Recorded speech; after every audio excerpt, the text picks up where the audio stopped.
Oui, frères et sœurs, le royaume s'est bel et bien approché de nous. Et un signe que le royaume est proche, c'est que la parole du Seigneur ne cesse de s'accomplir pour nous.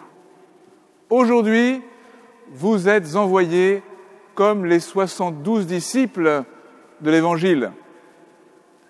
Notre directeur diocésain de l'enseignement catholique aime bien rappeler que la Providence permet qu'aujourd'hui, il y ait exactement 72 chefs d'établissement de notre diocèse, littéralement envoyés comme ces disciples que Jésus a choisis.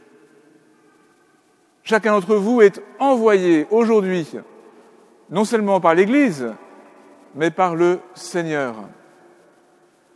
Vous n'êtes pas envoyés un par un.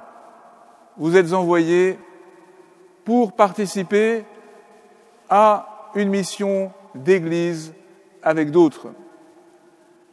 Monseigneur Favreau, deuxième évêque du diocèse, que nous avons accompagné vers sa dernière demeure vendredi dernier, je le disais au début de cette messe, a écrit dans un de ses nombreux et beaux textes que le Seigneur nous appelle à marcher en caravane, non pas seul, mais pour nous protéger des dangers de la route, pour garder le cap et le courage en fraternité au service du royaume qui vient. La mission que vous la recevez chacun personnellement pour participer dans des établissements scolaires, dans des paroisses, dans des aumôneries, dans toutes sortes de services au centre du diocèse ou à sa périphérie, pour participer ensemble à l'œuvre de Dieu, pour être des membres toujours plus vivants du corps du Christ qu'est l'Église. Vous recevez cette mission quelques jours après le passage vers le Père de Monseigneur Favreau et aussi au seuil d'un approfondissement souhaité par le pape François de la dimension synodale de l'Église. Qu'est-ce que cela veut dire, la synodalité ? Cela veut dire que nous faisons chemin tous ensemble, fraternellement, dans la variété des états de vie et des missions reçues, pour annoncer et servir le royaume qui vient.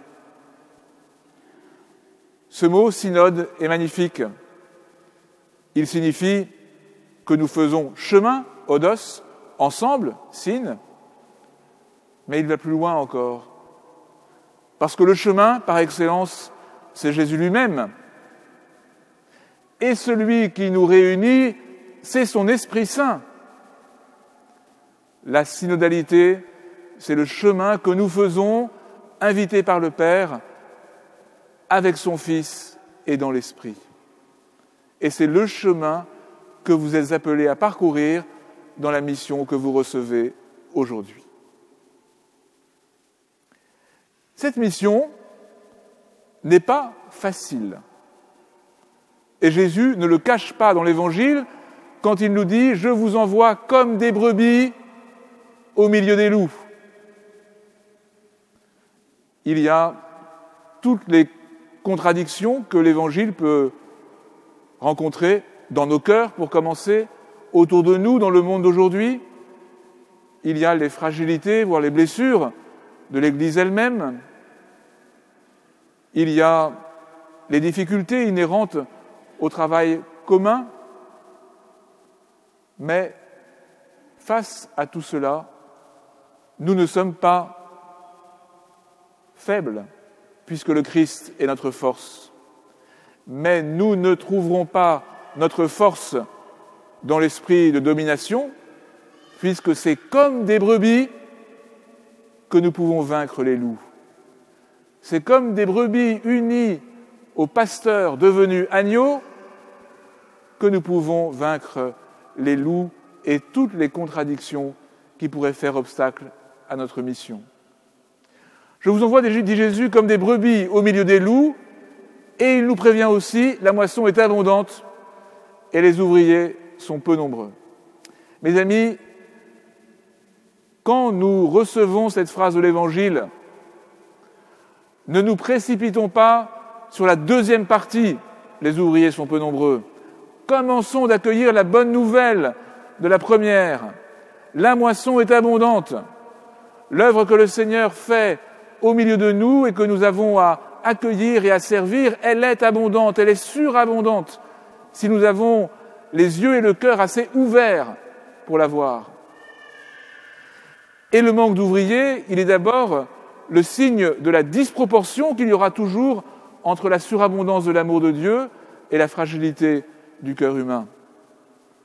Mais bien sûr, vous le savez d'expérience, et nous le savons aussi avec le diocèse en préparant les appels qui vont être prononcés aujourd'hui, et je remercie tous ceux qui, autour de Véronique Goubert, y ont travaillé, localement, dans les paroisses, dans les aumôneries et au diocèse. Nous savons bien qu'il n'est pas facile d'appeler. Voilà pourquoi nous avons, comme dit Jésus, à prier pour que des ouvriers soient au service de la moisson. Des laïcs en mission ecclésiale, bien sûr, mais aussi des prêtres, des diacres, des consacrés. Tous les états de vie sont convoqués au service de l'Évangile en ce temps.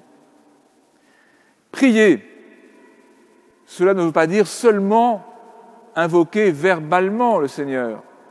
Cela veut dire accueillir son esprit pour être capable de repérer les personnes à appeler, pour être capable de les interpeller parfois, de les accompagner.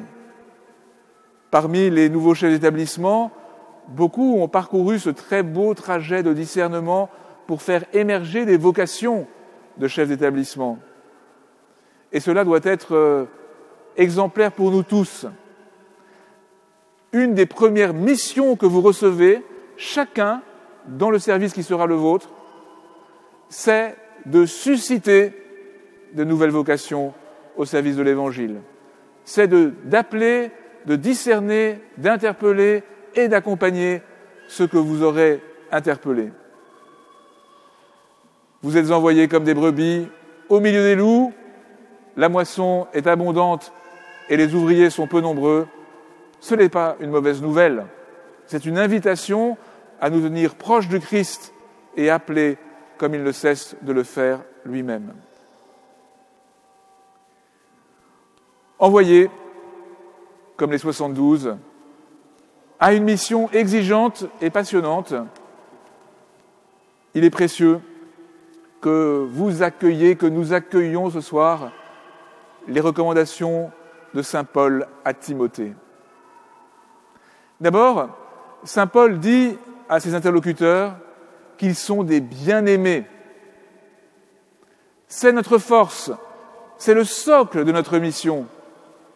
Avant d'être des bien-aimants par notre engagement, nous sommes des bien-aimés du Seigneur, y compris avec nos pauvretés et nos fragilités. Nous remettre sans cesse devant ce bel amour du Seigneur pour nous, c'est notre force la plus grande. Et puis, à la fin du passage que nous avons entendu, saint Paul s'adresse à Timothée en l'appelant « homme de Dieu ». Oui, frères et sœurs, vous qui recevez une mission, soyez des hommes et des femmes de Dieu, qui s'appuient sur lui et qui lui rendent témoignage, en cultivant, comme le recommande saint Paul, la justice, c'est-à-dire l'attention à chacun, la piété, c'est-à-dire l'attention profonde à Dieu, à sa parole, à sa sagesse, à son esprit, la persévérance pour aller jusqu'au bout de la mission reçue, la douceur, parce que rien de grand, de fort et de solide ne se fait dans la lumière du Christ en dehors de la douceur de celui qui est doux et humble de cœur. Vous voici envoyés comme les 72